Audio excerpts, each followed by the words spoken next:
Shalom teman-teman, perkenalkan nama saya Dominika Sofia Galo, NIM 2007010076. Saya merupakan salah satu mahasiswi dari Universitas Nusa Cendana, Fakultas Kesehatan Masyarakat, Prodi Ilmu Kesehatan Masyarakat, semester 4 kelas D. Pada kesempatan kali ini saya akan menjelaskan atau membawakan materi terkait kecelakaan lalu lintas atau biasa disingkat dengan KKL. Yang pertama merupakan pengertian dari KKL atau kecelakaan lalu lintas. Di sini ada dua pengertian dari kecelakaan lalu lintas. Yang pertama, kecelakaan lalu lintas menurut WHO. Kecelakaan lalu lintas menurut WHO adalah kejadian pada lalu lintas jalan yang sedikitnya diakibatkan oleh satu kendaraan yang menyebabkan kecelakaan, kerusakan atau kerugian pada pemiliknya atau korban. Yang berikut menurut Undang-Undang Lalu Lintas dan Angkutan Jalan Undang-Undang Nomor 22 Tahun 2009, kecelakaan lalu lintas adalah suatu peristiwa di jalan yang tidak diduga dan tidak disengaja melibatkan kendaraan dengan atau tanpa pengguna jalan lain yang mengakibatkan korban manusia atau kerugian harta benda.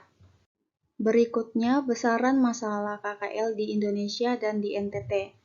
Berikut ini merupakan jumlah kasus kecelakaan lalu lintas di Indonesia pada rentangan tahun 2017 hingga 2021. Di sini dapat kita lihat bahwa kasus tertinggi kejadian kecelakaan lalu lintas di Indonesia berada pada tahun 2019 dan kasus terendah yang terjadi di Indonesia pada tahun 2020. Untuk di NTT sendiri, kecelakaan lalu lintas pada tahun 2020 menelan sebanyak 376 orang meninggal. Penyebab dari kecelakaan ini antara lain pengemudi dalam keadaan mabuk. Yang berikutnya merupakan penyebab atau faktor risiko dari kecelakaan lalu lintas. Pada faktor risiko atau penyebab ini terdapat 3 faktor utama dari kecelakaan lalu lintas. Yang pertama, pemakai jalan atau manusia. Yang kedua ada kendaraan, dan yang ketiga ada jalan dan lingkungan. Yang pertama, pemakai jalan. Di sini dapat kita lihat pada slide bahwa penglihatan seseorang pun dapat mempengaruhi kecelakaan lalu lintas, di mana jika seseorang mengalami rabun, maka ia akan mengalami kecelakaan lalu lintas karena penglihatannya yang buram untuk melihat kendaraan di belakang atau di depan serta di sampingnya. Yang berikutnya adalah kendaraan. Di sini dapat kita lihat pada gambar, ketika kendaraan tidak memiliki kaca spion, maka akan mengakibatkan kecelakaan lalu lintas pula karena pengemudi tidak bisa melihat kendaraan lain yang ada di belakangnya, sehingga bisa saja ia merem dengan tiba-tiba sehingga terjadi kecelakaan. Yang berikut jalan dan lingkungan. Sebagai contohnya seperti kita lihat, jalan yang bergelombang pun dapat mengakibatkan kecelakaan lalu lintas. Yang berikut klarifikasi kecelakaan lalu lintas. Karakteristik kecelakaan lalu lintas menurut jenis tabrakan yang terjadi dapat diklarifikasikan menjadi yang pertama, tabrakan depan-depan. Tabrakan jenis ini merupakan tabrakan di mana tabrakan terjadi antara dua kendaraan dari arah yang berlawanan. Kecelakaan ini terjadi karena kendaraan yang mau menyalip gagal kembali ke jalurnya atau karena jarak pandang yang tidak cukup di daerah tikungan. Yang berikut tabrakan samping-samping. Tabrakan samping-samping adalah jenis tabrakan di mana tabrakan terjadi hanya pada satu kendaraan yang keluar dari jalan dan menabrak sesuatu atau kendaraan lain. Hal ini dapat terjadi ketika pengemudi kehilangan kontrol atau salah menilai tikungan atau mencoba untuk menghindari tabrakan dengan pengguna jalan lain atau binatang. Yang ketiga ada tabrakan depan belakang. Tabrakan depan belakang adalah jenis tabrakan di mana tabrakan terjadi dari dua atau lebih kendaraan, di mana kendaraan menabrak kendaraan di depannya, biasanya disebabkan karena kendaraan di depannya berhenti tiba-tiba.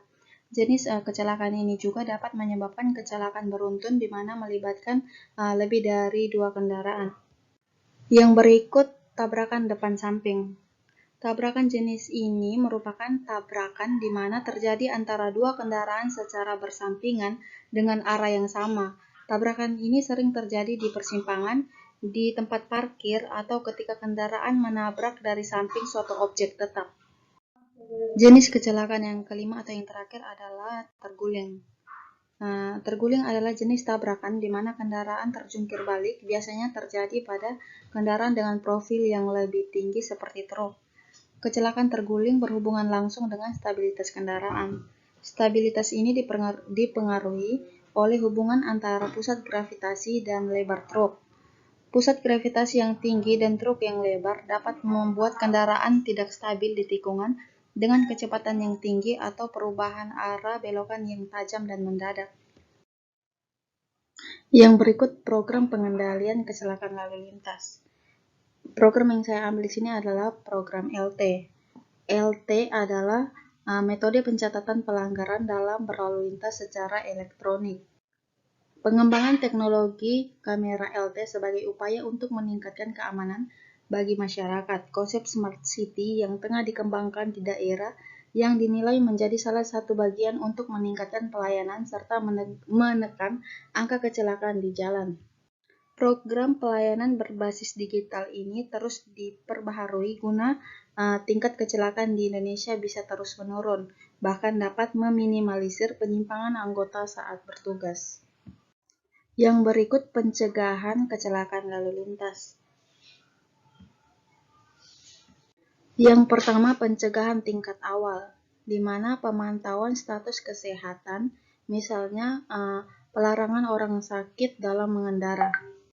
Yang kedua, pencegahan tingkat pertama, promosi kesehatan, misalnya pendidikan dan penyebaran informasi mengenai lalu lintas.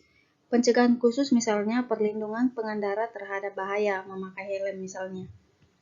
Yang ketiga, pencegahan tingkat kedua. Yang pertama, diagnosis awal dan pengobatan tetap, misalnya penjajakan kasus dan pemberian obat yang rasional dan efektif kepada pengendara yang mengalami kecelakaan. Yang kedua, pembatasan kecacatan, misalnya pemasangan pen pada tungkai yang patah pada anggota tubuh pengendara yang mengalami kecelakaan. Yang terakhir, pencegahan tingkat ketiga, seperti rehabilitasi, misalnya rehabilitasi cacat tubuh dengan pemberian alat bantu atau protes pada pengendara yang mengalami kecelakaan atau cacat. Demikian presentasi dari saya terkait materi kecelakaan lalu lintas. Semoga materi ini berguna bagi kita semua. Terima kasih dan sampai jumpa di video-video selanjutnya.